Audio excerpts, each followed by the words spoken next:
And welcome into the Make the Money and Run podcast, sponsored by the Britannia Arms of Cupertino and Britannia Arms of Capitola. We welcome you into the studio now, Charlie Ovasi Vada Party, for the Friday football show. We have a guest here, lead play-by-play announcer for the Pac-12 Network. You see him on NBC Sports and also the Tennis Channel. It's always a pleasure to have and say happy holidays to Ted Robinson. Hi, Ted. Hi, guys. Nice to be with you. Britannia Arms, I like that. Well, okay. All right. I have to say this to everybody. I don't know why, but we know. Well, Ted and I have known each other for a long time, as I tell people all the time. So this is a legitimate sponsorship. It is not to cover my bar tabs, as you know me well enough to know that, Ted.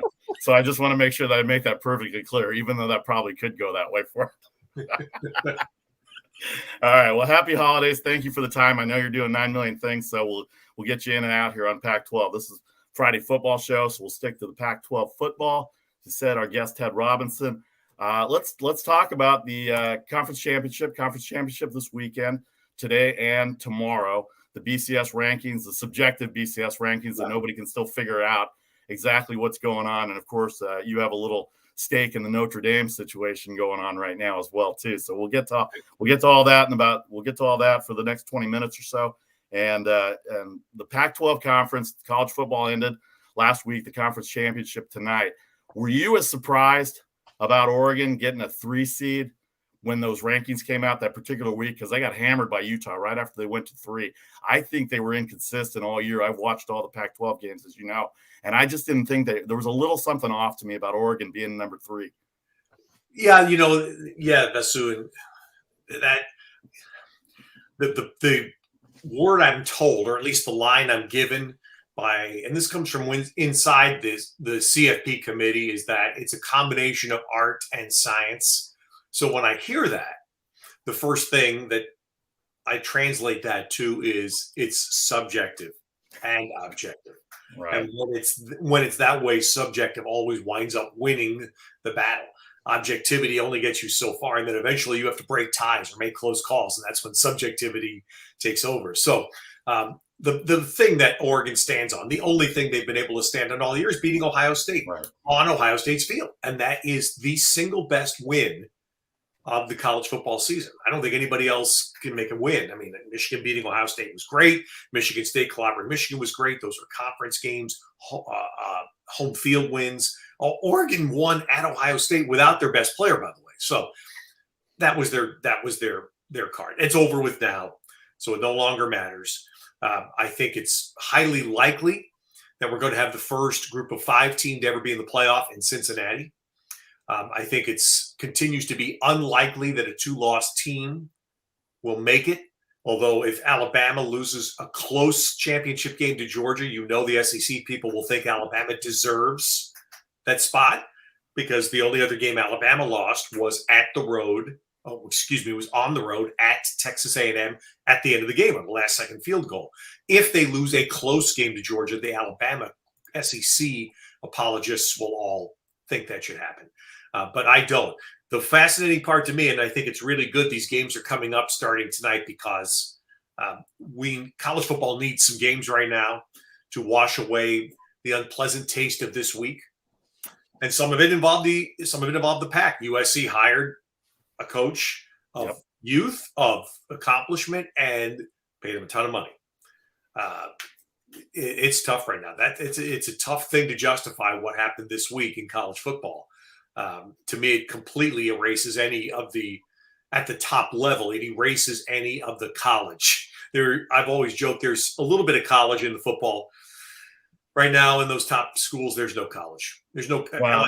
Come on, are you kidding me? There's no college in the football when you're paying a guy $100 million to get him to lead his team before their season ends. And by the way, they might be in the CFP. They might be. That's a bridge that once you cross that bridge, I have a hard time coming back. Our guest, Ted Robinson, here of the Pac-12 Network. We're putting a pin on the Pac-12 football season, the Pac-12 championship tonight, 8 o'clock Eastern from Las Vegas at Allegiant Stadium. So when Oregon went to number 3, they went into Salt Lake City. We were surprised. Of course, we're a wagering show, so we talk about that. They were a 3-point underdog going into Utah, and Utah looked like they were the much better. Obviously, they were the much better team. They ran for 200 yards on Oregon. Oregon like I said, they had that something missing that I didn't see. And you said art and science. And then we mixed in a little Charlie O and his wisdom of conspiracy theory. This is Oliver Stone here, not Charlie O for the second, in terms of the subjectivity of the CFP. So there you go. Glass, Charlie O, by the way. Look at the glass I'm holding. You see that? Alaskan. All right. Oh, yeah. Charlie has a sketch cat hat on. I just saw that. Yeah. So anyway, like I said, Utah ran all over them. What's going to be different tonight, other than it being a neutral field for Oregon, who is also a 3-point underdog tonight? Yeah. Look, it's revenge game for Oregon. That's the easy line to jump on. It's true. I mean, they got their butts kicked a couple weeks ago by the same team. So you don't often in football get that chance for an immediate payback. So they do. They have a chance. What they have to do is stop what happened in the game of Utah, as you just pointed out. So Utah owned the line of scrimmage on both sides. That is consistent with where Utah's been. Since Utah's been in the Pac-12, we have said they are the one or two most physical teams in the conference every year. They have excellent line play. That wasn't as apparent in September. It is apparent now. Oregon and Utah are strange for the Pac-12 by its reputation in that both teams are built to run. And this has been a running league this year. Nobody wants to really confront that. This has been a running league this year. Has not been a great year for quarterbacks in this conference. Both teams built to run, which means a lead is more significant. So if a team jumps up 10-14-0 in tonight's game, like Utah did in the game a couple of weeks ago, that's much more significant than a lot of other games, because this one's not likely to be 42-37. That's where I'm going with this. So line of scrimmage, Oregon has to buck up on that, not let themselves get pushed around. Kayvon Thibodeau has to try to impact the game more than he was able to a couple of weeks ago in Utah. And can Oregon, because remember, Oregon lost their best running back in the Stanford game, C.J. Verdell. Now, Dye has been terrific, but they've had a freshman now as the backup. The freshman's been pretty good in November, Cardwell. But if they have to go to a second running back, can that help? And just can they run? Can they run for 200 against Utah and help control the ball and not put Anthony Brown in a position where he has to throw 40 times to try to win the game? I think that's just, to me, those are, without getting too deep in X's and O's, those are pretty much the basics tonight. Charlie, Oregon only ran for 65 yards against Utah 2 weeks ago. Go ahead. Ted, I kind of have a theory, and it's Charlie O's theory, but it's something that I work on, especially because we lean wagering. But in these college situations, I always kind of believe it's really tough for a team to sweep a 2-game situation like this. I know Utah's tough. They're very physical. They always impress me, and they're always under the radar because of where they're located. But it's tough for me to see them coming into this situation and sweeping an Oregon team that's this talented. Am I focused right there? Yeah, I mean, I think that's very. I mean, when teams are evenly matched, as these two, I would suggest, are. Yes, it's very hard twice in 3 weeks, and no one, rare in football again that you have to do that. I'm looking at the line. Is 58 the over/under tonight? Yeah. That has a strong under. It's on that turf, though. It's on no weather issues inside there. I've not been inside Allegiant Stadium. Have you? Neither have I. No, I've been outside it, but not in. I just think that's a lot of that's a high number in my personal view. But Utah also has a good quarterback. Rising, the quarterback there, since he took over as the starter, has played extremely well. He's been as good as any quarterback in the league in the conference this year. Utah's receivers are not great, but really Oregon's receiver position's kind of been chewed up as well. So that's why I'm saying 58 looks high to me. But anyway, yes, Charlie O, your take is right. That's a big thing. Plus, the other point to remember was Utah won the game 2 weeks on their home field at night with a pretty good, by Pac-12 standards, very good crowd, enthusiastic crowd on hand. Go ahead, Charlie. Got one more? I got to jump over to the Lincoln Riley thing with you, Ted, because I know you know this Pac-12 conference so well. What kind of impact is that hiring going to have on the conference? I mean, this isn't, you know, this is so outside the realm of what this conference has done in the past. How does this change the conference? Right, it's huge. I mean, it has to be huge. Otherwise, it's going to be a disaster. I mean, that's what's happened. USC, they're at the table and they've been dealt their hand, and now they've pushed every chip they have into the middle. So it's riding on this hand. And with that goes the conference, because every conference in America is largely identified by their signature programs. And for the Big Ten, for the Big Ten, Ohio State and Michigan State are the ones. That's it. Big Ten football, Ohio State and Michigan have to be good. And in the Big 12, it has been Oklahoma and Texas. That'll change in a year or two. But my point is, in the Pac-12, it is USC football, with Oregon football being second. And in basketball, it's Arizona and UCLA. Those programs have to be good for the conference to be regarded nationally. So, saying that, what does it mean? First thing, it's happened already. USC has flipped some commitments of kids from Southern California, which is still by far the most fertile and will likely be the last fertile ground for high school football talent in west of the Rockies, really. They're starting to get some kids to stay.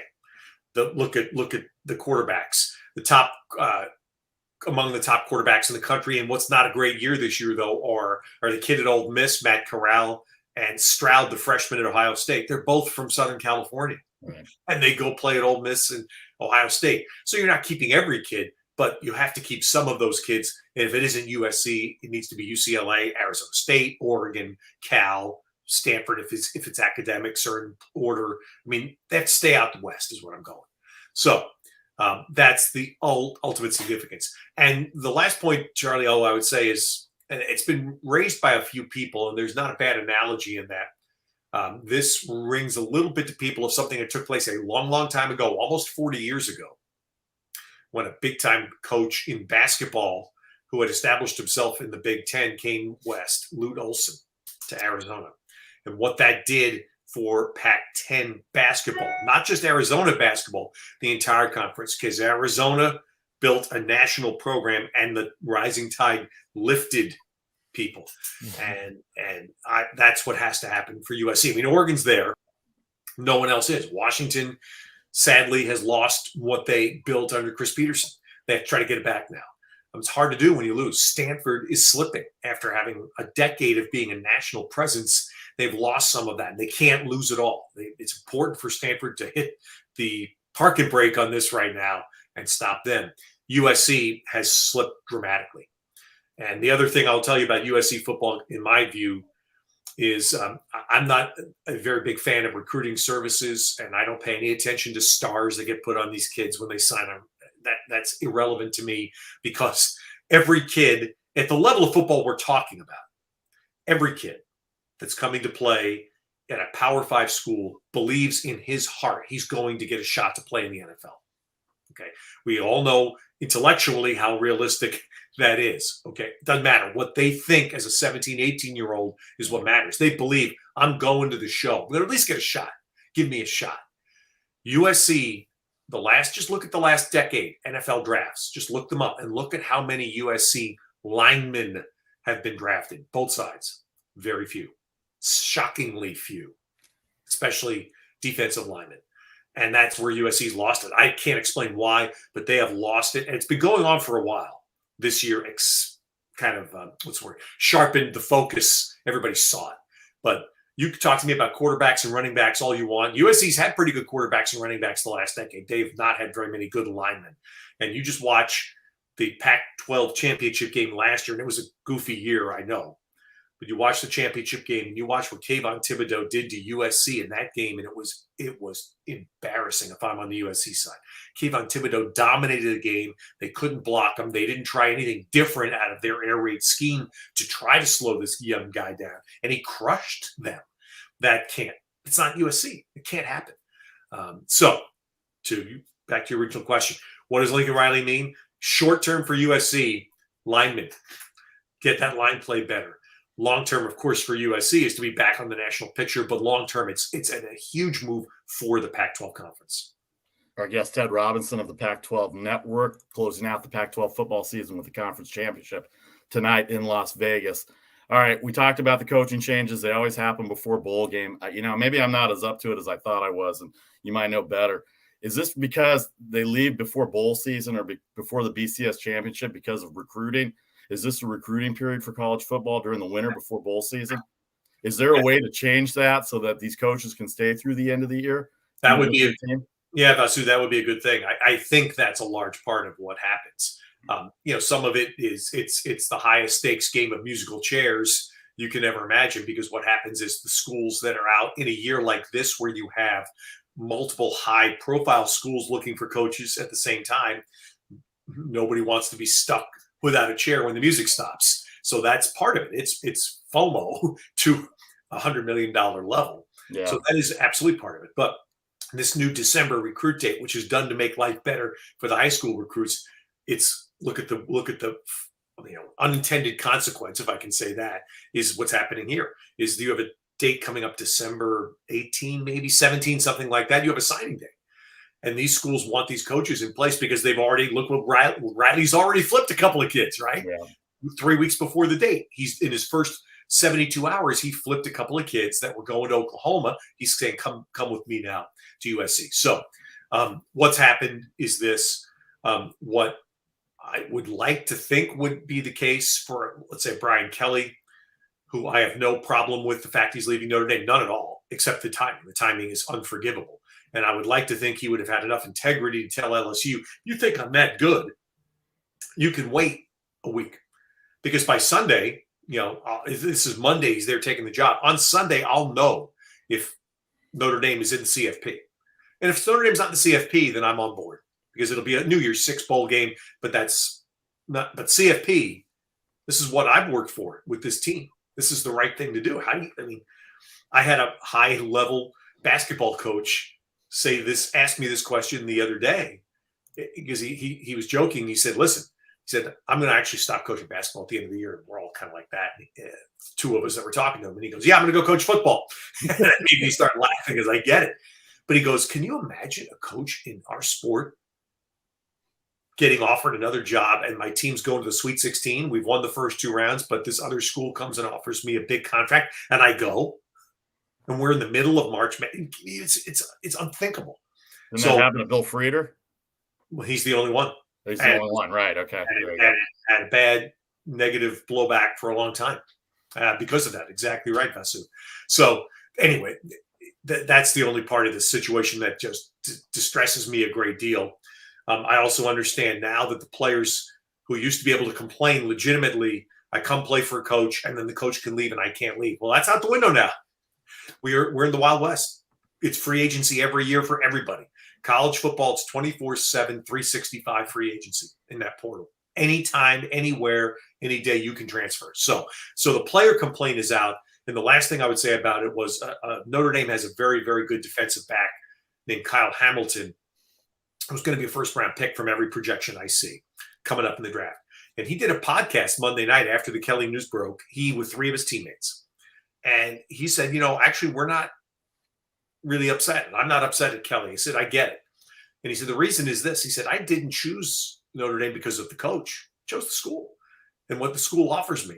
Right. And that is exactly the answer. Now, I understand that's idealistic, and very few top-level kids are going to adopt that thought. But I'm so glad that at least one kid had the wisdom to stand up and say it, because that's exactly the point. It's what I preached to my own kids when they were going through the college selection process: is you choose the school. My goodness, this is your life. It's going to dictate the terms of the rest of your life to a large degree. So the other coaches jumping around, probably not so much that fall in that category. But the last point I'll make about the Notre Dame situation is that's the one school where everybody else has stayed, right? Yeah. Lincoln Riley brought a bunch of coaches with him from Oklahoma to USC. And I don't know what DeBoer at Washington is going to do. I assume he's going to try to bring some of his key people from Fresno. Everybody stayed at Notre Dame. Nobody's gone with Kelly. Right. There have been some great videos posted by Notre Dame on social about the coaches, the strength coach talking to the team.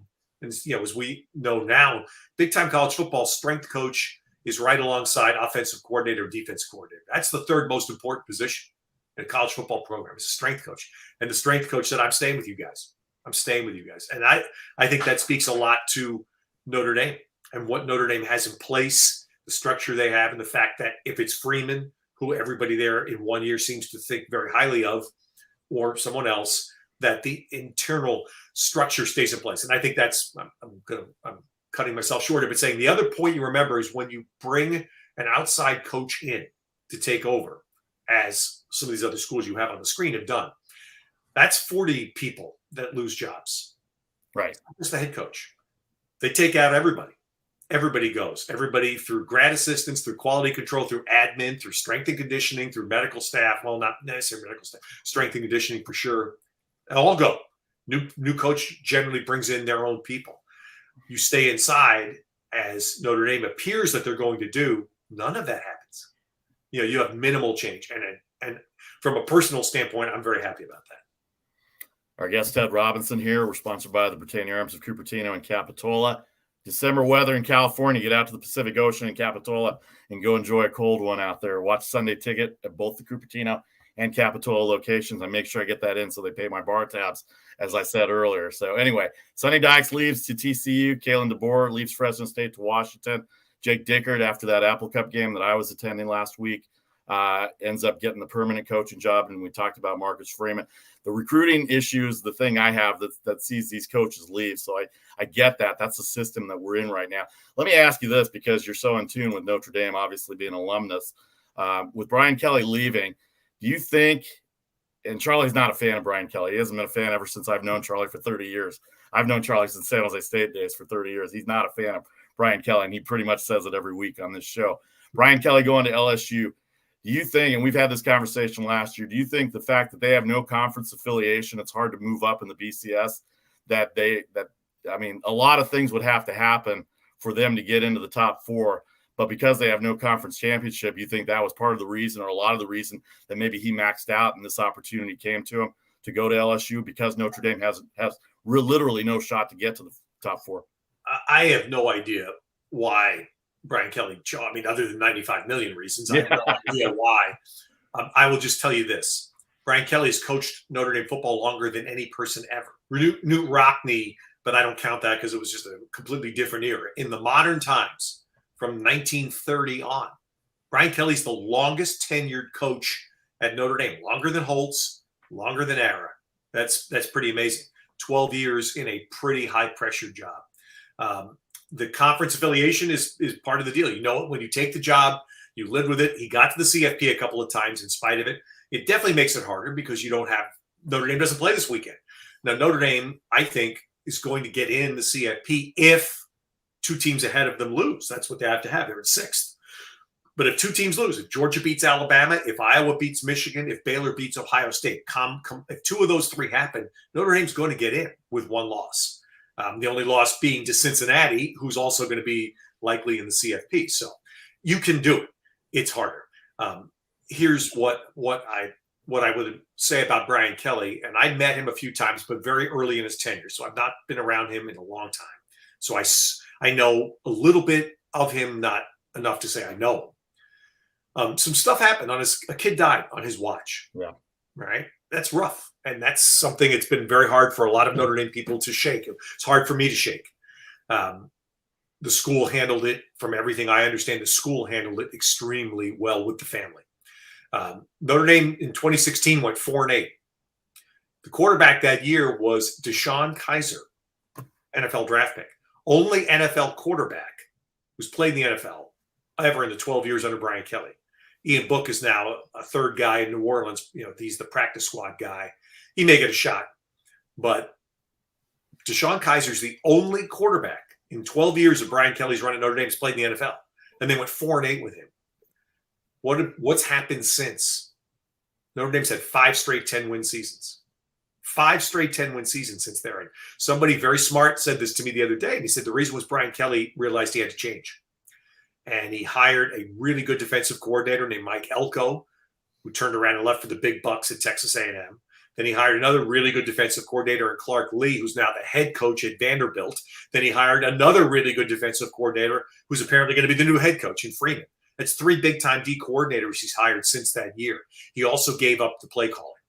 And this person said to me, that's impressive about Brian Kelly. And it's something that other coaches who've been in place a long time, and if they start to lose a little bit of momentum, a little bit of traction, they should look at what Kelly did. And this guy who has no stake with Notre Dame, he just said it's pretty impressive to see that a guy was willing to change. So I've got to look at that and listen to that and say, yeah, that is, because Notre Dame's had 5 straight 10-win seasons. What Notre Dame gets hurt by in their scheduling is they don't have a conference affiliation. They have a mini conference affiliation with the ACC. They play 4 or 5 a year. ACC right now is not great. So you get stuck at the whim of the strength of schedule of your opponents. So, for example, this year, Notre Dame got crushed because they play every year USC and Stanford. Both had terrible years this year. For most of the last decade, those have been good games. And if you win, those are good wins for you. This year, those wins mean nothing for Notre Dame. They played Florida State this year. Florida State was terrible this year. I'm trying to think who else they would have beaten that normally would have been a good win for them. And they played Clemson last year, which helped them dramatically because they dramatically get into CFP. Right. But they didn't play Clemson this year. It wasn't in their rotation. So anyway, and Wake Forest wind up being the big ACC team this year. They didn't play Wake Forest. So that's a challenge that until Notre Dame, which won't happen in any of our lifetime, until Notre Dame ever does fully sign into a conference, that's the lot they've chosen. And as a Notre Dame person, I don't gripe about it because it's what the school's choice has been. I wish Notre Dame was in the Big Ten, but that ship sailed a long time ago, and I don't think it'll come back. All right, let's hit the games now. The actual idea of the games being played with all this administration and recruiting and coaching changes going on. Let's hit the games here. The Power 5 conferences. We know the games that are going to go on in the Big 12. As I look for the SEC game, obviously the big game this weekend, Georgia, Alabama. Georgia's only given up 7.5 points a game this year. And I know you watch everything, even though you're focused on the Pac-12. Where do you see this game in the SEC in terms of Georgia, Alabama? How far can Georgia fall if Alabama somehow beats them? Well, it's funny.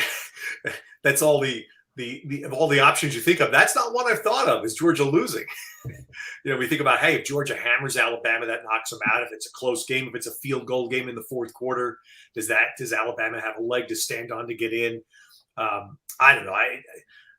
Look, it's certainly not the same Alabama level that we've had, which is probably unfair to ever expect team to keep up because they've been that good. But watch how they came back and won that game at Auburn. I mean, that's unbelievable. You've got to tip your hat. And the quarterback for Alabama, that last throw, drops it right in. That's big time throw given the situation. So I would just say I'm looking at 49.5. That would be one I would think that might get over. And I look, this is validation for Kirby Smart. I mean, Kirby Smart's has had the build up. He's been close, but if he can beat Alabama now to run the table, you're right there. I mean, you're right there. You're the first Saban guy to get out and do that, and I think that's huge motivation for Georgia. So anyway, that's just from a about 2,000 mile away view. That would be my take. All right, I will let Charlie in on this one as well too, because he follows the Big Ten. Michigan, I'm not, as you may know or not, I'm not a big Jim Harbaugh fan. Probably a lot of that has to do with my dad being at Ohio State and a couple of. I had nothing to do with that. Has nothing to do with that. So come on. Well, maybe it also might be a couple of run-ins in my second home in downtown Palo Alto that I wasn't very happy with the couple of times I was around them in downtown Palo Alto. So 10.5. They looked awfully good against Ohio State. Did you offer to pay his bar tab? I will explain this to you off the air sometime. But you know what? I'll tell the story. It's actually pretty. No. It's actually he had a bye week in Michigan and he was here. And he was at our favorite place, the OP, as we like to call it, in downtown Palo Alto, with our friend Steve. And he wanted game 1 of the NLCS of the Dodgers Cubs taken off because Iowa, Ohio State were playing on TV. And you know how he gets when he doesn't get his way, he gets a little sullen. And he was a little sullen for about 3 hours while game 1 of the NLCS was going on with sound. And Ohio State and Iowa did not have sound on it. And I come to find out that his wife's a big Dodgers fan. Growing up, so that kind of put salt into the wound a little bit. Yeah, and then I walked out on a press conference of his when he was with the 49ers. I was filling in for somebody, and he didn't like when somebody walks out of a press conference, but I was like, I don't want to do press conferences anymore. Okay. All right. Anyway, that's the quick story. So Michigan 10.5 over Iowa, 43.5 the total. That's a big number for a conference championship game, isn't it? 10.5. Yeah, but boy, their offense is really good. I've watched Michigan a couple of times this year. I have not watched Iowa. I don't know. It's obviously the last X number of years, the Big Ten has been tilted. It's the power side against the less power side, and Iowa edges out Wisconsin to get the spot. All I can tell you is Michigan's pretty good. Michigan's legit. I mean, they got hammered on the scoreboard by Michigan State. You watch that game, despite the great play of the Michigan State running back Walker, Michigan outplayed them.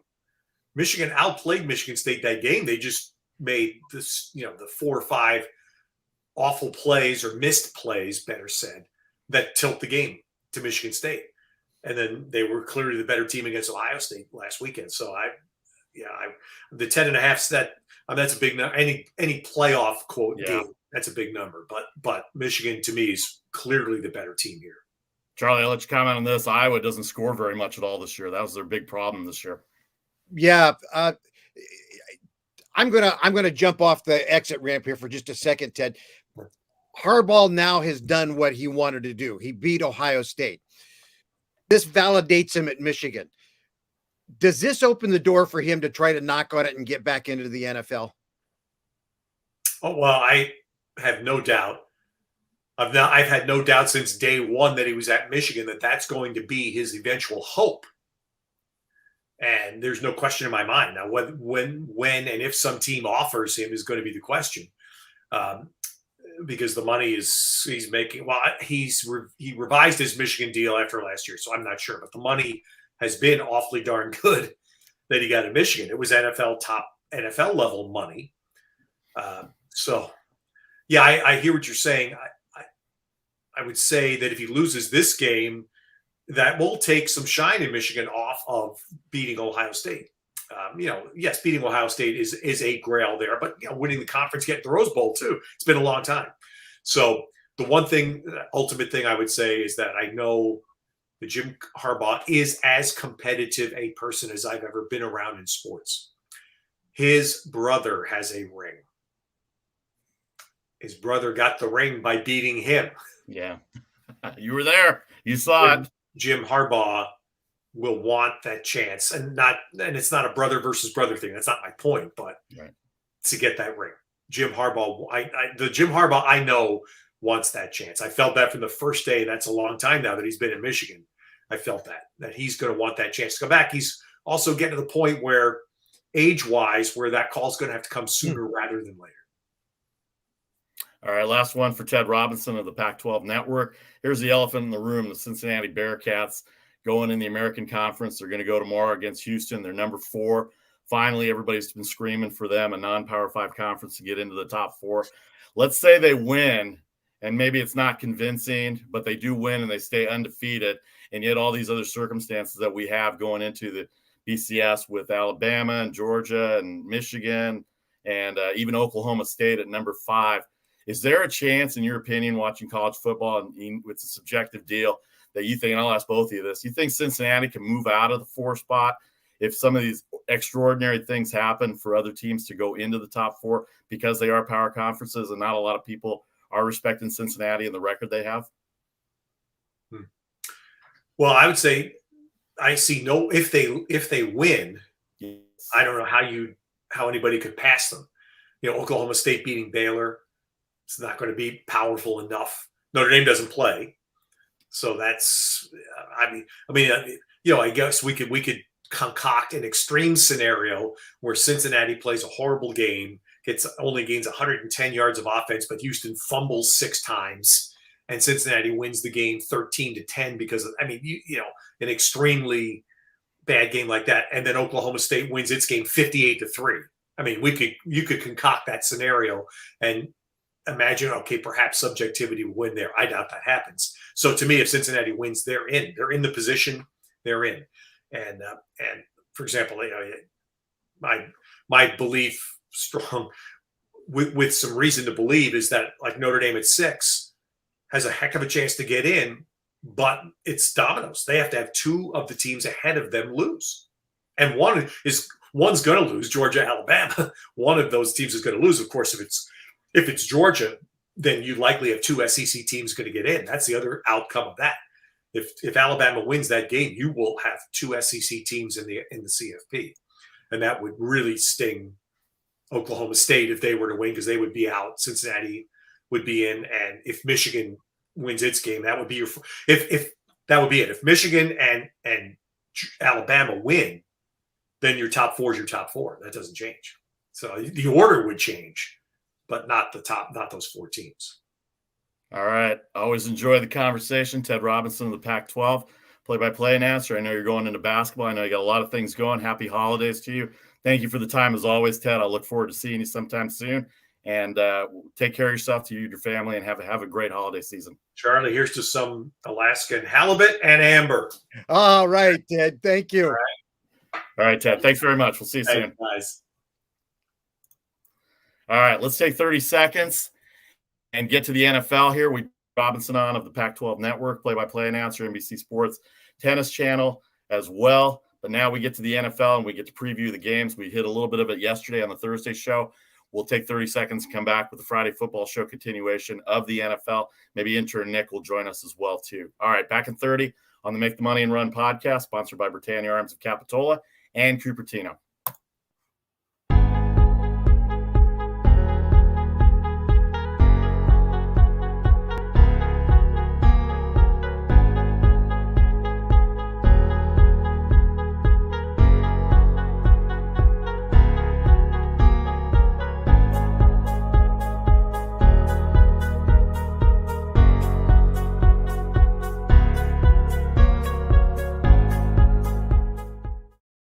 Welcome back to the Make the Money and Run podcast, Friday football show. Vasi Vada Party, Charlie O here. If you missed our college football conversation with Pac-12 announcer Ted Robinson, you can download and subscribe anywhere you get your podcast.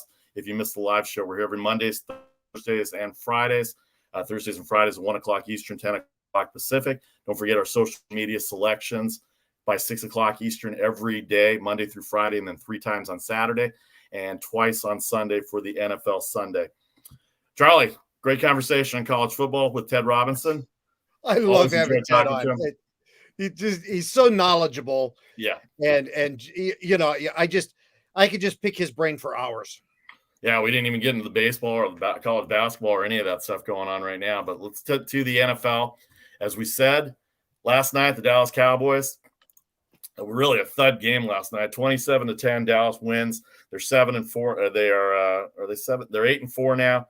They're tied with they're still a half a game back of the Buccaneers. As I look at the standings here, they're still in the number 4 seed. New Orleans, that loss may have hurt them going into the playoff structure. And Taysom Hill did not look very good starting. And they did not, I think they had Kamara for a little bit, but I don't know how effective he was. I was watching the basketball, so I didn't get a chance to watch because we kind of knew this was kind of going to be the way it was. The game stayed under.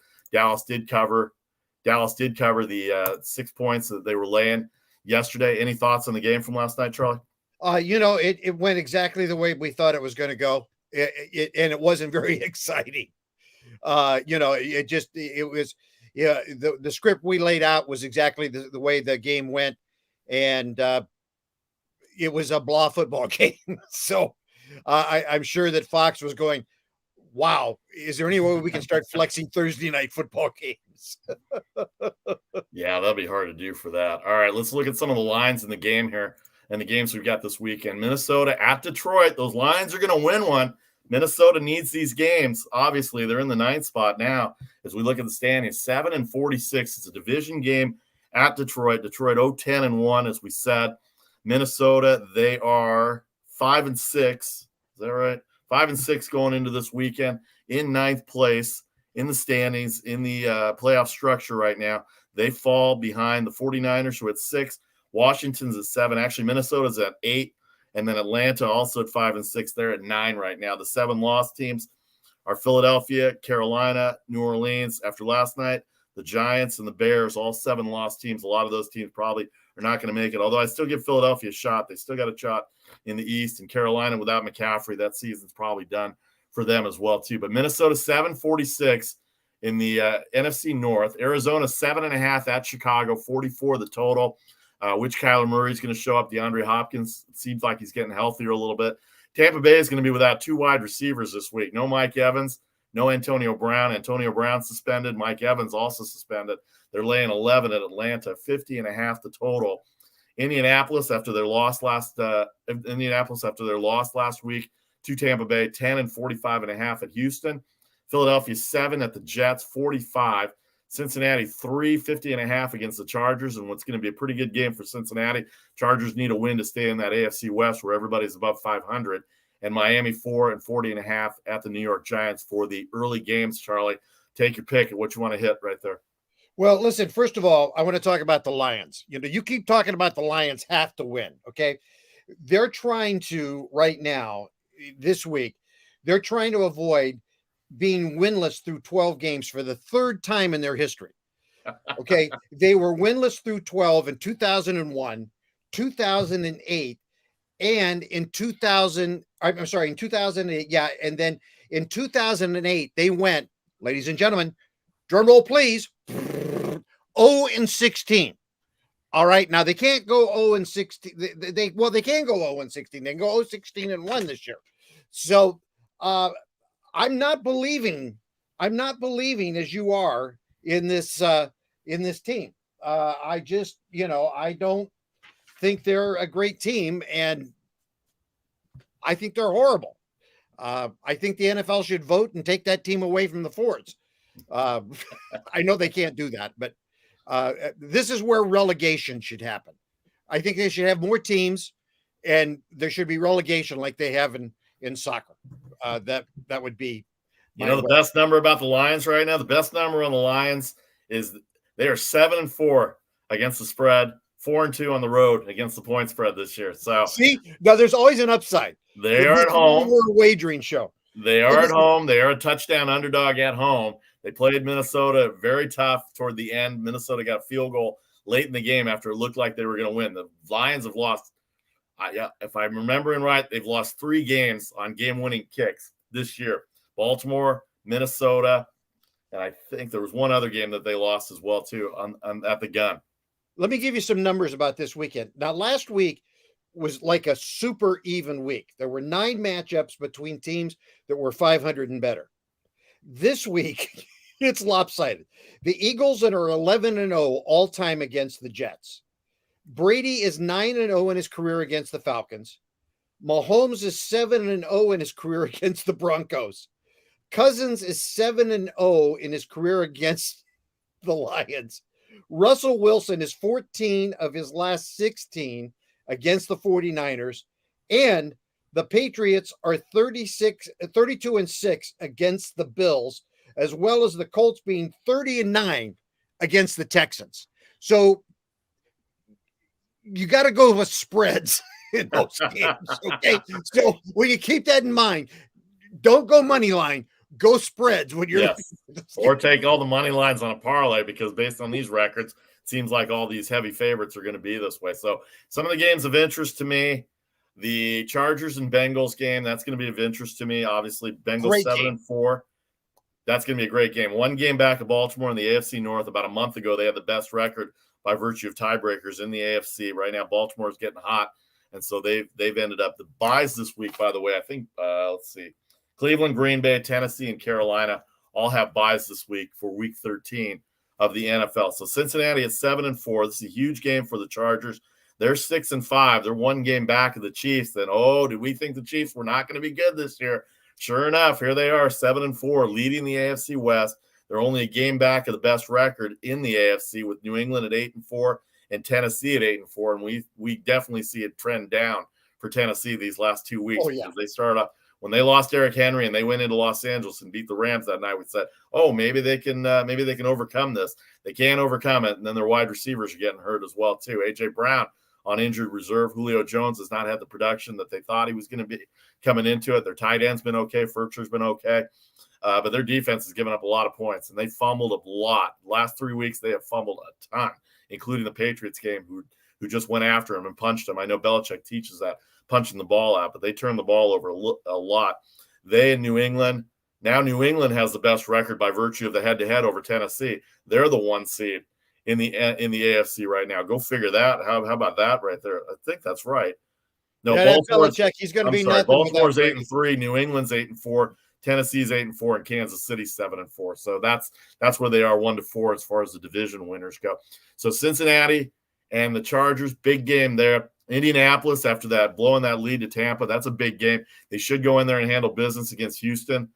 Houston lost to the Jets last week. That's a big number as well, too. Carson Wentz has had a pretty good year. A lot of people poo-pooing Carson Wentz. Jonathan Taylor has become the best running back in the NFL since Henry has gone out. I'd be interested to see how the Arizona Cardinals, coming off their bye week, to see how healthy Kyler Murray is. They are going to play a pretty good defensive Bears team in Chicago. Arizona not used to the cold out there, but they're 9-2, and they're in the 1 seed of the NFC, Charlie. Yeah, and it's going to be interesting to see what happens there with the Bears. Fields, it's undetermined yet. He says he's going to play. The Bears are saying it's up to the medical staff. So that's, you're going to have, if you're a fantasy, if Fields is in your fantasy leagues or on your daily fantasy, you're going to want to watch that close, because that probably will be a game time decision there. And again, that's going to really tilt how you're going to want to wager on that game as well, because I think I know that makes a huge difference in how that game is going to go at that point. So, but yeah, the big difference there, I think, is that Arizona is not going to want to. The danger is for Arizona to look past the Bears, and that's always a danger for a team that's going that well. But Arizona at this point, looking for that 10th victory, which is the first time they would do that, I forget, since 2015 or something like that. And so that's a big deal for them. Arizona loses this week. Somehow the Bears get over them. Then they go to 9-3. Green Bay has the week off. Green Bay will elevate themselves back into the 1 spot by virtue of their Thursday night win about a month and a half ago over Arizona in Arizona. So Green Bay at 9-3 right now. They're rooting for the Bears. Funny how Packers fans going to root for the Bears this weekend, so they'll get the number 1 seed. So Arizona at 9-2, 7-point favorite, 7.5-point favorite at Chicago. Tampa Bay without their wide receivers, their secondary has not been very good. They've given up a lot of yards this year. Atlanta's been playing better. They're 5-6. They're in the 9 spot. A victory and any combination of Washington and Minnesota going down, it could put them back into the 7th spot where they were coming into last week's game against the 49ers. As far as Minnesota goes, but Atlanta in the 9 spot right now, 11-point underdog. We know the history of Tom Brady and the Atlanta Falcons, including the Super Bowl. You said 9-0, right, against the Falcons in his career? Yes.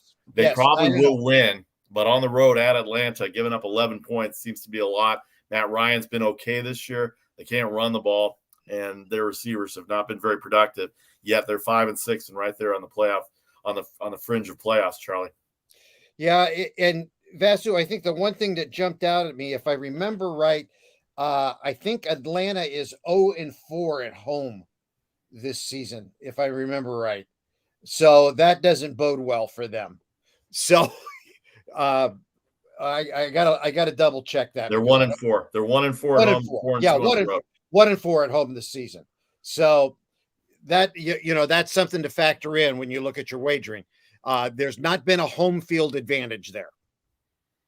Every game that they played this year straight up is also equivalent to the spread numbers. 5-6 straight up, 5-6 against the spread, 1-4 at home, 1-4 against the spread at home, 4-2 away. Same on the spread value, 4-2 away. Their over-unders are 5-6 as well, 2-3 at home, and 3-3 on the road. This game at 50.5. Tampa Bay can put up some points, and Atlanta can score a little bit, especially with that secondary being down. That might be a good overplay there at 50.5 between Tampa and Atlanta. One note on the Giants and Dolphins.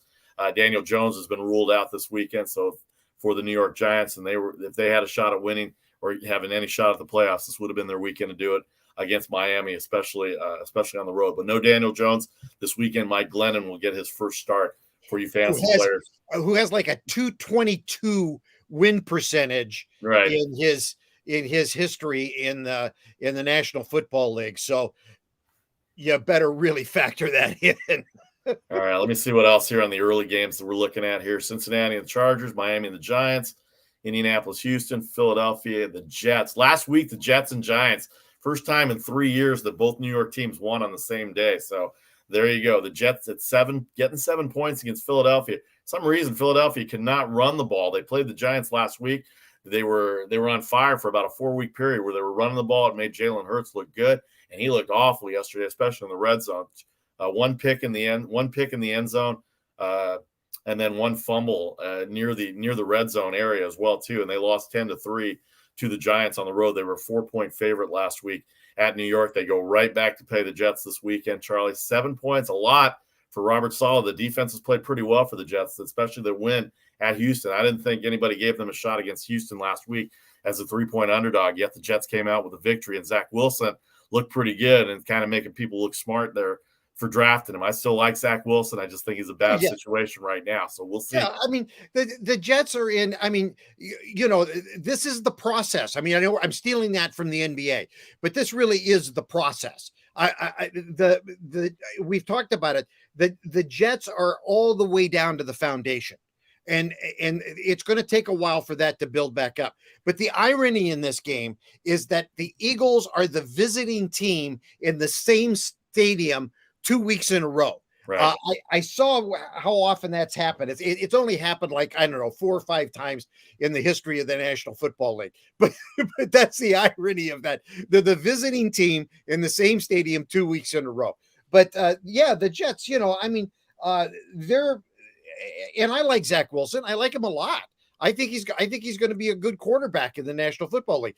He's a great quarter. What happens to great college players? They go to the worst team. So, it's going to take a little while for them to develop and go up. And we look at Mac Jones and we go, wow, he's got to be so much better. Well, he went to a team that had a lot more around them than what Zach Wilson had. So it's going to take a while longer for things to come up.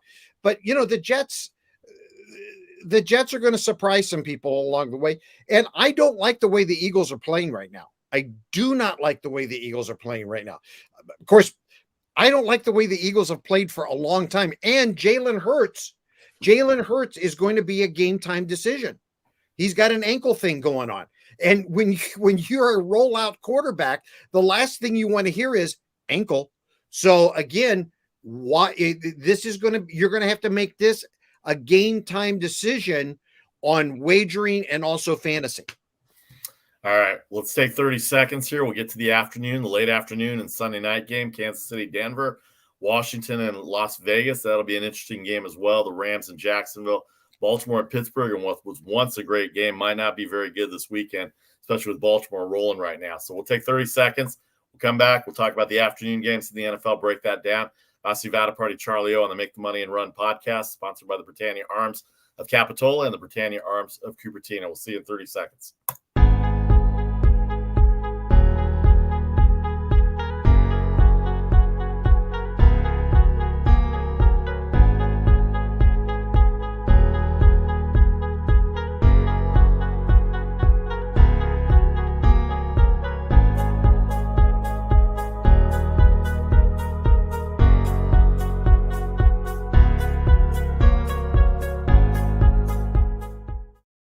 All right, final segment on the Make the Money and Run podcast. Every Mondays, Thursdays, and Fridays, we'll preview the Monday night game, a huge game on Monday night between New England and Buffalo.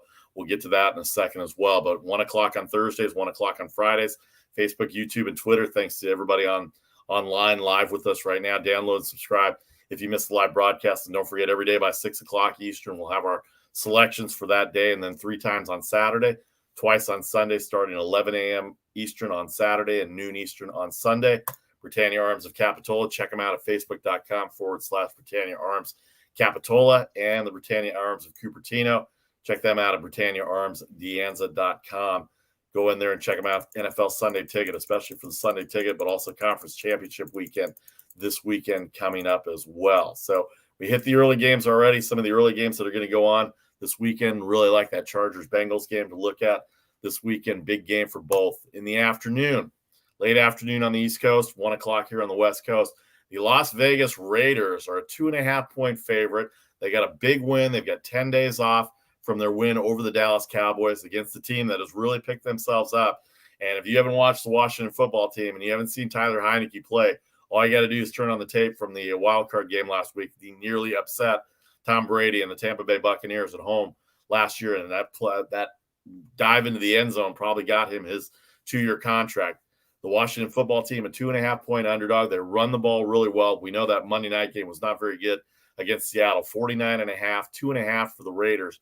Raiders coming off a big win against the Cowboys. We know the Cowboys secondary struggled these last few weeks, and it'll be interesting to see what they come up with. But Washington, Gibson, McKissick, Terry McLaurin, Logan Thomas at tight end, Taylor Heineke at quarterback. The defense shut down Seattle. We know Seattle's not very good this year, but they shut down the Seattle defense, the Seattle offense, with pressure on Russell Wilson. He wasn't running. The escapability wasn't there on Monday night. This is a team that's on a roll. The game that impressed me 2 weeks ago when they played against Carolina as a 4.5-point underdog against Carolina at Carolina, and they came back and won that game outright, told me that they have something there. I've liked Gibson. I've liked McKissick the last couple of years. They went into Dallas and beat them last year on Thanksgiving, if I remember right, in 2020. And this year they're at 5-6. They're in the 7th spot in the NFC, Charlie, and moving up. Honestly, they're only a game back of the 49ers in the 6th spot. And if I'm reading it right, 2 games back of the Rams for the 5 spot. I mean, how good can they be going forward? This is the NFC East after all. Yeah, well, if I'm the Raiders, this is the last team I want to see right now coming off a bye, because this is the time of year where momentum can make a difference. And this is a team that, we had already put a fork in them and said they're dead. And all of a sudden they've risen up and said, no, we're not. We're playing good football. And I don't care whether it was the Seahawks or not. The Seahawks are still a decent football team. Right. And you're talking about a team that we said, okay, they're not going to be a factor. And now they're becoming a factor, and they're playing some defense. And so they're going to go in there, and I think they're going to make a game of it. A lot of it's going to be, I think, on Derek Carr. Carr had 373 yards passing against the Cowboys. And the Raiders are 6-0 this season when he throws for 300 yards or more.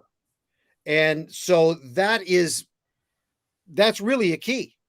If they can give him the time, he can throw for more than 300 yards. Okay, Raiders. But, that's easier said than done in the National Football League. You just don't say, okay, here's our game plan, 300 yards or more, and boom, we're done. This is the National Football League. Because if we know that, the defensive coordinator and defensive coaching staff of the Washington football team, and I almost said the old name. Yeah. They know that too. So they're going to be ready to stop that. And the other thing is the Raiders have lost the last 3 or 4 home games. Right. So all of a sudden, the Death Star is not a home field advantage. I don't understand that. The Raiders have always been a home advantage team. So I don't know whether they're not comfortable there yet. It is a newer situation for them, but I'm kind of surprised that home field is not more of an advantage for them yet. Well, we say home field gives you 3 points. You lay 3 points automatically. So what they're saying is Washington is about a half point better than the Raiders right now. The Raiders offense didn't surprise me in Dallas a little bit last week on Thanksgiving Thursday. The defense for the Cowboys, we know they've been struggling the last few weeks, but the Raiders can put points up. It's their defense I'm worried about, and they cannot stop the run. And this is where I think Washington has the advantage going into the game. So Washington and Vegas, this is the Washington football team schedule going into the year, and they're 5-6. Remember, the Eagles are 5-7. The Cowboys are 8-4. They're not that far out. They're only 2.5 games back, 2 games back in the loss column against the Cowboys here. They have Las Vegas this week, very winnable game. They are hosting Dallas in week 14. They are at Philadelphia in week 15. Week 16, they are at Philadelphia. Are they playing back-to-back weeks? Is that right? Yeah. Home to Philadelphia. That's right. On the road to Philadelphia in week 15. And week 16, they are at Philadelphia. I like those setups. I think those are very interesting. Let's see. This might not be right here. Hang on. Because I have week 17, Philadelphia, Washington. So that'll be 3 times that they play. So there might be a mistake in what I got here. Dallas and Philadelphia, Philadelphia and Washington. We'll check that out, but it says Washington 3 weeks in a row, and I don't think that's right. They're probably playing somebody else. Oh, here we go. The Giants are at Philadelphia. Washington is playing. I bet they're probably playing Dallas because I don't see Dallas on my schedule chart here. That was a misprint there. But anyway, 4 NFC East games and the Raiders left on their schedule. All winnable games based on how the NFC East has played the last few years and this year with Dallas being the only team above 500, Charlie. I give Washington a fair shake to not only punch in for the wild card, but also maybe make a play at the division towards the end of the year if they've got 4 intra-division games, Charlie. And for wagering purposes, the Raiders have not covered in 4 of the last 5 games. At home? Yep. Well, the only one they covered was the outright win at Dallas. So There you go. They looked terrible against Cincinnati at home 2 weeks ago or 3 weeks ago when they played that game. All right, moving on. The Rams. What has gone on with the Rams? They're 7-4 right now. They got walloped by the Green Bay Packers. That game was not as close as it came out to be. The line ended up Rams being 2.5, and the total was 53 or 54. It went way over. A lot of that was speculation on Aaron Rodgers and his big fat toe that he sticks in his mouth sometimes. But COVID toe. Yeah. Michigan and Green Bay, my 2 least favorite teams as far as football goes. So we'll for the Bears and for the Ohio State crowd. That's it. But anyway, let's see, where was he at? Rams are 7-4. Jacksonville, we know Jacksonville's problems. Urban Meyer has already been asked if he's going to go to any of the college jobs. He says he's sticking around in the NFL. 2-9. They lost to Houston earlier in the year, so they are in the number 16 spot in the AFC. So they're still fighting for that number 1 pick again. This should be a Rams win. They've struggled. Matthew Stafford, I think I saw the stat. Matthew Stafford, for all the years in the NFC North, is 9-70 on the road against NFC North teams. And that showed last week against Green Bay. You would have to play another 12 years just to get back to 500 if you win every game for Matthew Stafford. He is the savior for that team. He has played better than Jared Goff this year, and they are a good team. Defensively, they struggled a little bit, and they have given up a lot of yards. They gave up a lot of yards to teams. Green Bay, I can see the yards, but boy, that defense that was so good early in the year, Charlie, they've really got Swiss cheese mentality the last few weeks. And here's Jacksonville that can come in. Trevor Lawrence improving. They've got some good players on defense. We saw what they did to Buffalo. This 13 points, I don't like anything higher than 7 in the NFL generally. No, I think that's a dangerous spread.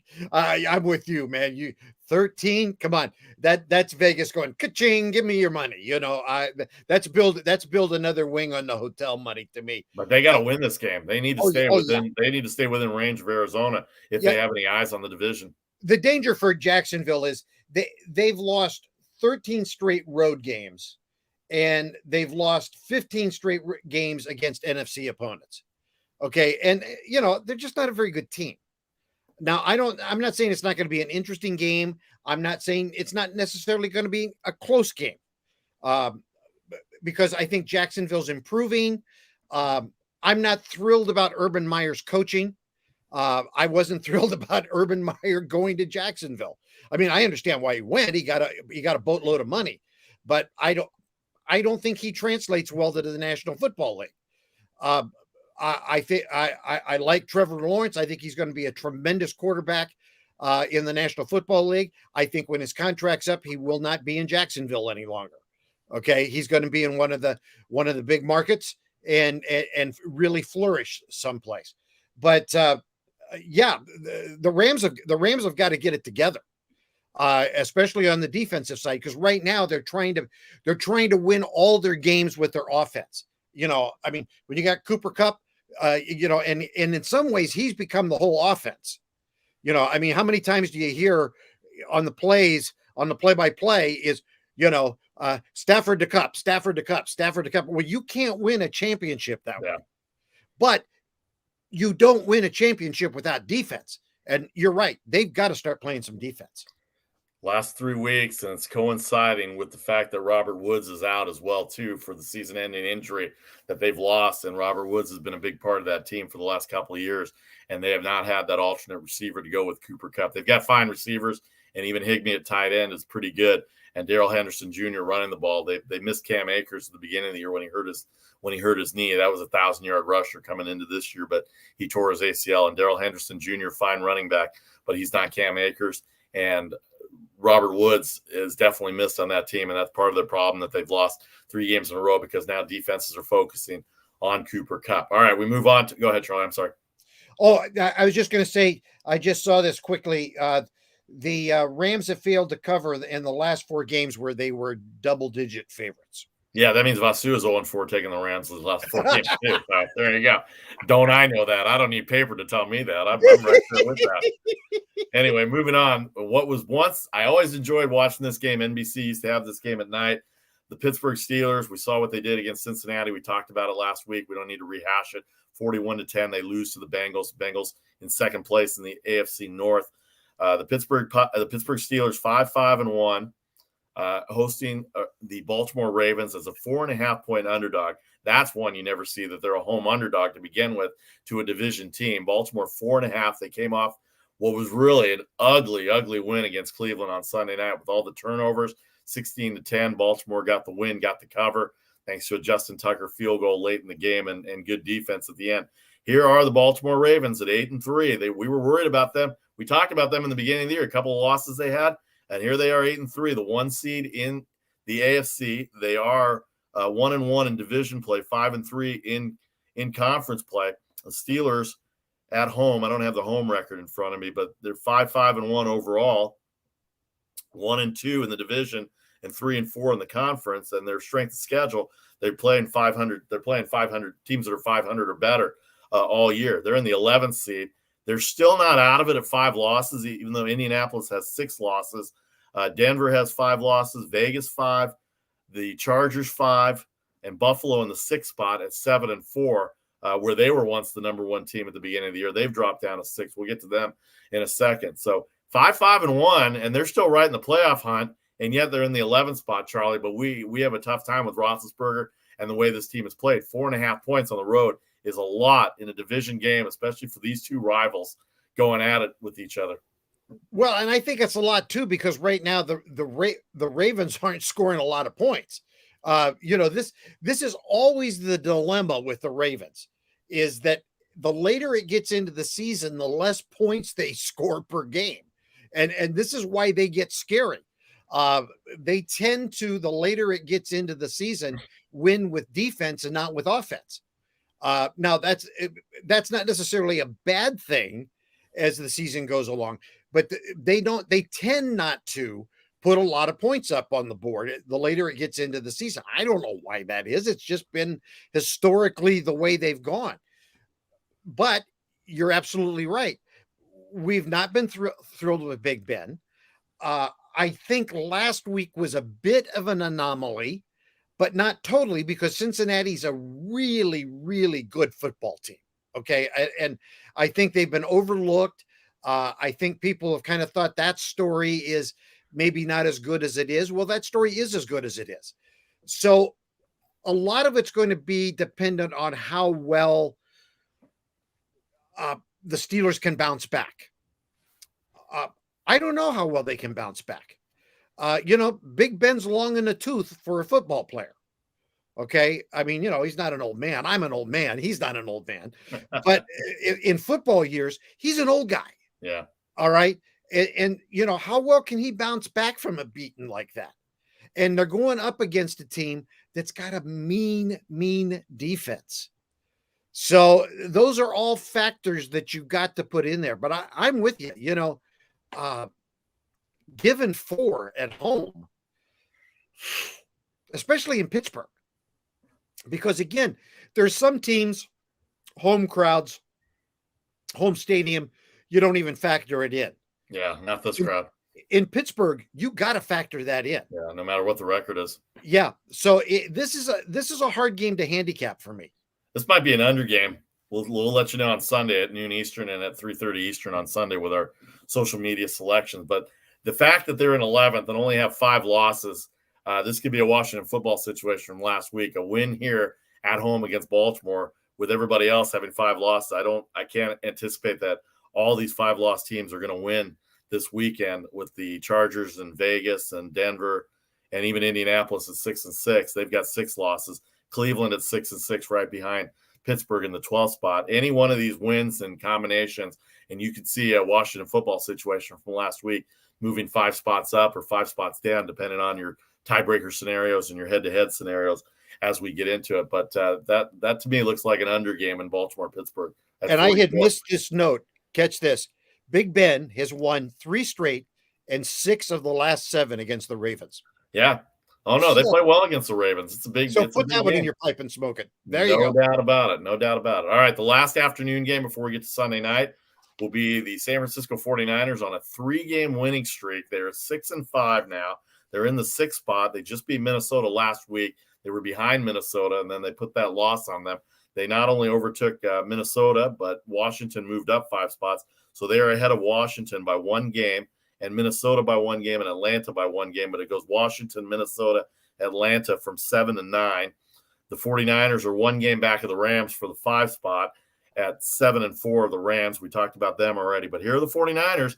They were a Super Bowl potential team at the beginning of the year. We didn't know what the quarterback situation was going to be. They looked terrible to come out of the year. Raheem Mostert got hurt.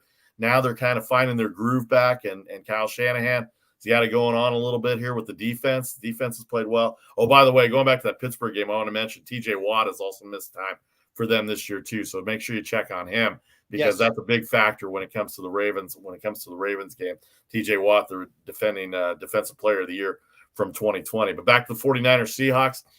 Everything says San Francisco 49ers here, Charlie, 3 in a row. We saw Seattle on Monday night. It was not very good to watch that, not very pleasant to watch that Monday night game and watch Russell Wilson. He's not moving as well as he did. I believe that finger, I mean, I played baseball. It's a little different to hold a baseball than a football, but that finger guides the ball, and that finger still is hurt to me, and I just don't think he can throw the ball. They don't run the ball at all. They're 31st in offense and 32nd on defense, and I know Russell Wilson missed 5 games, so that has a lot to do with it as well, too. So they may not be as bad offensively. You got DK Metcalf. You got Tyler Lockett. You got Collins in the back. I mean, you got guys you got skill positions on this team. And yet, they look terrible against – now, Washington's good. Well, let's not take anything away from Washington. Washington's good. And Seattle's had a bad stretch here this year. And Pete Carroll, a little bit long in the tooth, but nobody's more competitive than he is. And it hurts him to watch this team lose. But here come the 49ers going into Seattle. 9 out of 10 they won against the 49ers, including the earlier road victory in Santa Clara for them, coming back from 14-0 down. And here's Seattle. They could really put a wrench in the San Francisco plan and give them a 6th loss. That bunches everybody up from 6-12 again right there.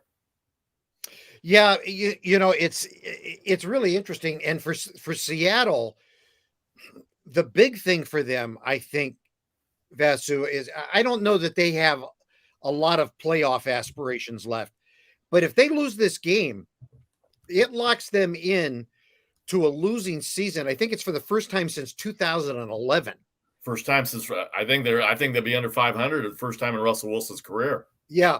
So, you know, that's something that they desperately don't want to do because all of a sudden they get that they're losers in their thing. And that's a big thing to a team. It really is. But Wilson, and I agree with you, it's a health thing. I mean, I know that he's rehabbed and worked hard, but that finger, that throwing hand's not right. He's only completing about 56% of his passes. I think that's, 30th, 31st in the league right now. I mean, he's not right physically. But you're also right. And this has always been the knock on Pete Carroll. Pete Carroll has never put together an offense that runs the ball. He's always been really dependent on the rollout, the pass, the run pass option. And, you know, sometimes you just got to go, we got to change this up. And they've not adjusted to their situation. And I think that's what's hurt. I mean, what are they? 1-4 at home this year? Yeah, they're 1-4 at home this year. Yeah, and that's not the way that the 12's like that at all. You know, you're at Lumen Field. Yeah, I know. You know, you ought to be at least 500 just because of your field and your crowd. I mean, that's the craziest. That is the craziest crowd and loudest crowd in the National Football League right there. Having been up there last weekend for the Apple Cup game and talking to people that are Seahawks fans up there, it has not been a good year. It's not been a pleasant year. and listening to Tim Ryan, the 49ers analyst here on local radio, who knows Pete Carroll very well from his USC days, or from him being a USC alumni. He knows Pete Carroll very well, and his broadcasting days. He thinks that when Russell Wilson goes, Pete Carroll might not be too far behind him on that door, since he's 71 years old. So they're 3.5-point favorites against a team on the road that they've lost 9 out of 10 to. I mean, this isn't Baltimore-Pittsburgh, but this is a division game. That's as big a division game for the 49ers and their playoff possibilities coming into this weekend. 3.5, 45.5. Seattle can't score right now. 49ers defense terrific. But anything can happen in Seattle, Charlie. This is the Seahawks and 49ers. Oh, yeah. Yeah, I mean, I don't, I think some people might look at that total and go, "Ooh, that's a little low." I don't think it's low. And by the way, their one win, not to interrupt before I remember, their one win is because of a goal line stand 2 years ago in Seattle was it Dre Greenlaw that stopped him on 4th down? I believe it was Dre Greenlaw that stopped. You may be right. I don't remember right offhand. Anyway, but I don't that's remember their one win. What I did yesterday. So that's their one win in their last 10 games against Seattle. A fourth down stop that kept them into the 1 seed as opposed to being a wild card going into the playoffs, which Seattle ended up losing in the wild card round because they had to go on the road. So that one play, their only win, got them to the Super Bowl that year by Dre Greenlaw. And yet they're 3.5-point underdogs because they're not very good this year. Now, the one thing for the 49ers that's going to be tough is that Deebo Samuel is going to be out. And Fred Warner. Yeah, and Fred Warner. But Eli Mitchell, who just, he did the Derrick Henry numbers last week, is going to be in. He's healthy. And the rumors coming out of Santa Clara are that there are running plays for George Kittle. Right. So, and with Shanahan, who knows? And with Kittle, he's crazy. So, we don't know what's coming here. So, and the 49ers, the key is if the Niners are going to win the game, they have to run the ball. That has been what's been successful for them. And literally they need to run the ball 40 times. If they don't run the ball 40 times, they're going to lose the game. Plain, simple, to the point. Charlie O, put it in the books. That's the answer right there. All right. The last game on Sunday night, they got flexed into this game. Turns out to be a big division game now. The 6-5 Denver Broncos are going to Kansas City in a place that they have had a lot of success the last few years. Teddy Bridgewater, we said he's not going to lose you games. He may not be spectacular, but he's certainly done what he's had to do considering the start that they had, the mid part of the year where they struggled. They started off 3-0. And they lost 3 straight. They lost 4 straight, actually, including the Raiders game. They're 6-5. Again, the only division with everybody above 500. Everybody's either 7-4 or 6-5. The bottom 3 teams, I believe, if I break it down division-wise, it is where is it? It is Kansas City, the Chargers. The Raiders are in 3rd. But we cleared that up yesterday because they're 8th in the wild card format. So they are ahead of Denver by virtue of their win. They have to play Denver one more time. Las Vegas has Washington. That's a tough game. The Chargers have Cincinnati on the road. That's a tough game. This is a huge game for the division. I mean, if Denver can somehow, and they've beaten Kansas City before. They played Kansas City tough. What did you say? Mahomes is undefeated against Denver? Yes. All right. So they played him tough, though. Well, I remember 7-0 in his career against Denver. All right. I remember a couple of years ago on Monday night when he made that left-handed throw and they barely covered the 3.5-point spread. They've played close games. Denver's defense has started to pick it up. Is this the year that they're going to cover 10 and 47? That's a big spread, too. They're only one game back of Kansas City, Charlie, and they have not exactly played great this year considering how they started. They picked it up a little bit. That Dallas game was their best game of the year where they held that offense down to 3 field goals. And if they play that kind of defense, I don't think Denver has the firepower that Dallas has, although Denver took apart Dallas too. So it's all these machinations that we're talking about right now. But 10-point favorite, 47, a huge division game. That's why NBC flexed it into Sunday night. This is a big win. The Broncos could be in first place from being in last place. They could be in first place. I know. The Raiders, the Chargers, and they beat Kansas City. They could be in first place all of a sudden. They can move from, where are they? They are in the 10th spot, I believe. If I remember right, let's see here. They're in the 9th spot. They could go all the way up to 4 if they beat Kansas City and the other 2 teams lose in that division. How about that? That's a Washington football team 5-spot jump if that happens. And it could happen. The Raiders could lose to Washington. Cincinnati's playing well. The Chargers are going there. And Denver's been okay. Kansas City has been great, not like they've been the last few years in their Super Bowl runs and their playoff runs. They can be beaten. They've been beaten 4 times already this year. I don't think it'll happen going into Kansas City this weekend, but we haven't predicted very much this year. We know the underdog scenario. We know the underdog scenario has been very high in this scenario. And so if they win and these other scenarios take place with Washington and Cincinnati beating the other 2 AFC West team, we could be looking at a Denver Broncos first place AFC West lead after 12 games of the season from where they were. It's such a crazy year. I mean, the Chiefs have won 4 straight. So they're going for their 5th in a row. That's tough. That's By hard. the way, Chiefs defense, top 5 defense these last 4 weeks. Yeah. According to the stats, according to Pro Football Focus. Now, here's an interesting one. Andy Reid's teams are 19-3 coming off a bye week. Right. So he gets them ready coming off that. So, but Denver is the only team this year to win as a double-digit underdog. And that was against the Cowboys. Yep. So, boy, whoo, roll those dice, baby. Yeah, no doubt about it.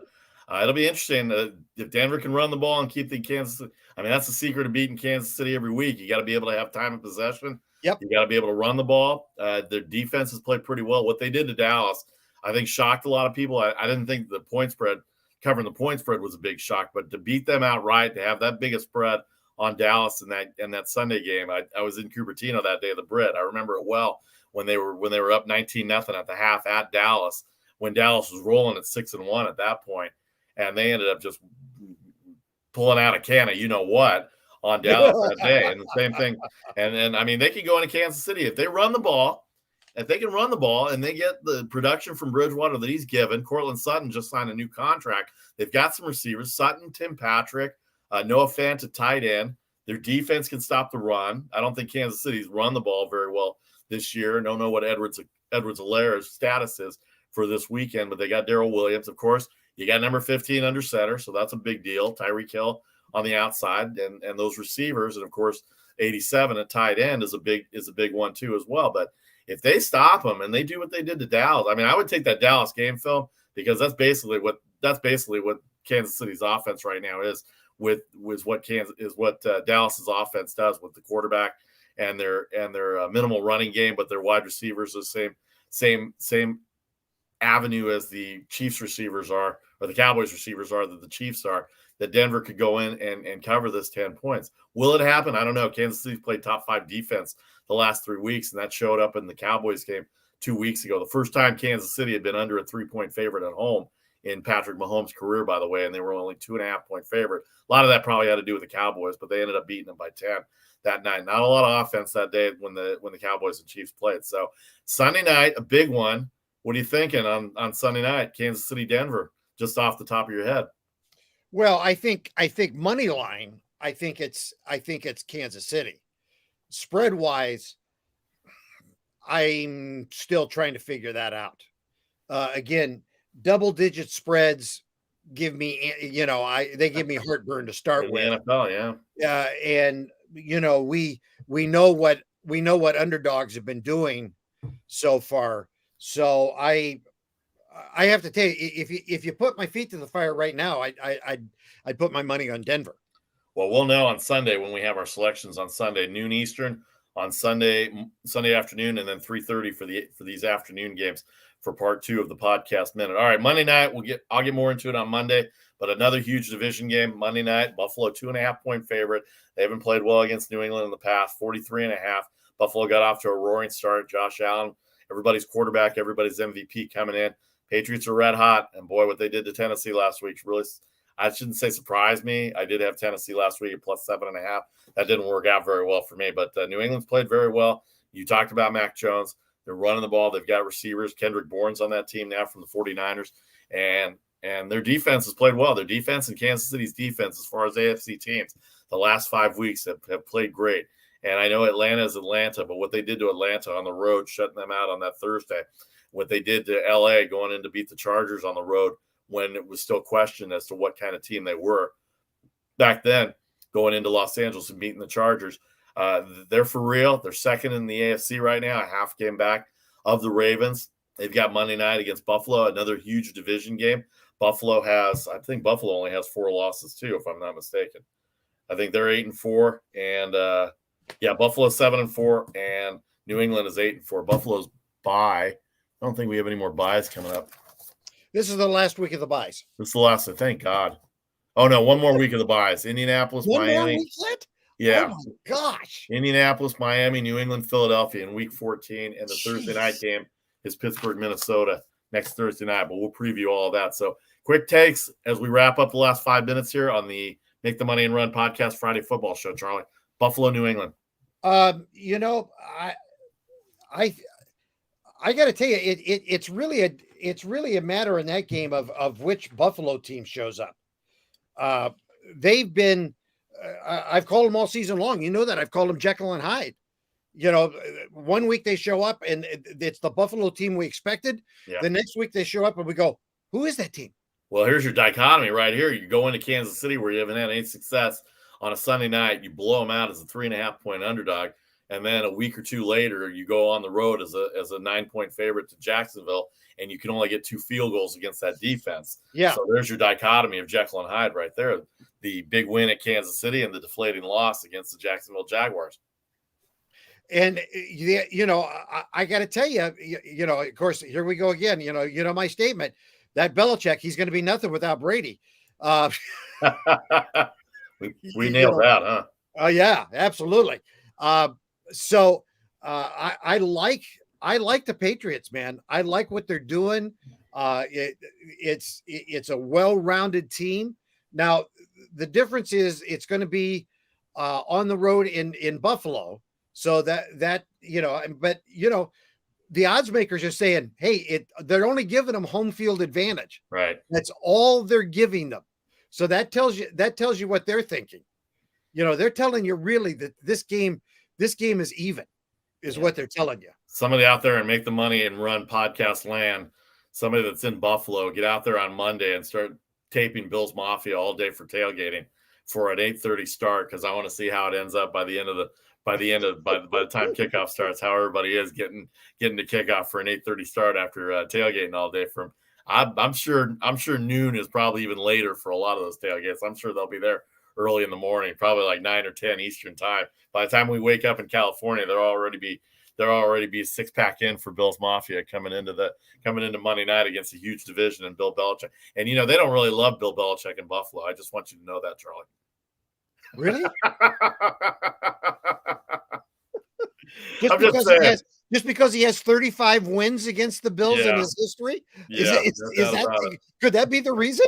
It could be one of them. Could be 35 of them, that's for sure. 35 reasons, that's for sure. So Monday night, huge game. We'll be back on Monday at 3 Eastern to preview that game, as well as talk a little NBA free agency and Major League Baseball. The National Hockey League is going strong. The NBA going strong as well, too. Every Mondays at 3 Eastern, Thursdays and Fridays at 1 Eastern, Thursday 1 Eastern with Charlie O and myself. Thanks to Ted Robinson for the Friday football show. Pac-12 Network as well, too. You can catch us on Facebook, YouTube, and Twitter live. Download and subscribe if you missed the live broadcast. Don't forget, every day by 6 o'clock Eastern on all our social media pages, Selection Friday, as we call it today, and then 3 times on Saturday, twice on Sunday on Facebook and Instagram as well, too. The Britannia Arms of Capitola. Want to thank them, facebook.com/Britannia Arms. Capitola, 831-464-2583. And then, of course, Britannia Arms of Cupertino, both with the NFL Sunday ticket. BritanniaArmsDeanza.com, 408-252-7262. Again, thanks to Ted Robinson of the Pac-12 Network for breaking down the college football championship and the BCS. Big weekend in college football, big weekend in the NFL, Charlie. It's been a good show. It's going to be fun. It's going to be a fun weekend, baby. Can't wait. All right, enjoy all the games. Enjoy all the games, everybody. Good luck on all your games. He's Charlie O. I'm Vasi Vadaparty. Have a great weekend. Don't forget to check out our social media pages. We'll give you all our selections, all the latest news, 6 o'clock Eastern today and on the weekend 3 times on Saturday and twice on Sunday. We will see you back here Monday at 3 o'clock Eastern with a review of the entire sports weekend and the BCS rankings on Sunday morning, our time, 9 o'clock. The final BCS rankings will come out. College championships will be done. Conference championships will be done.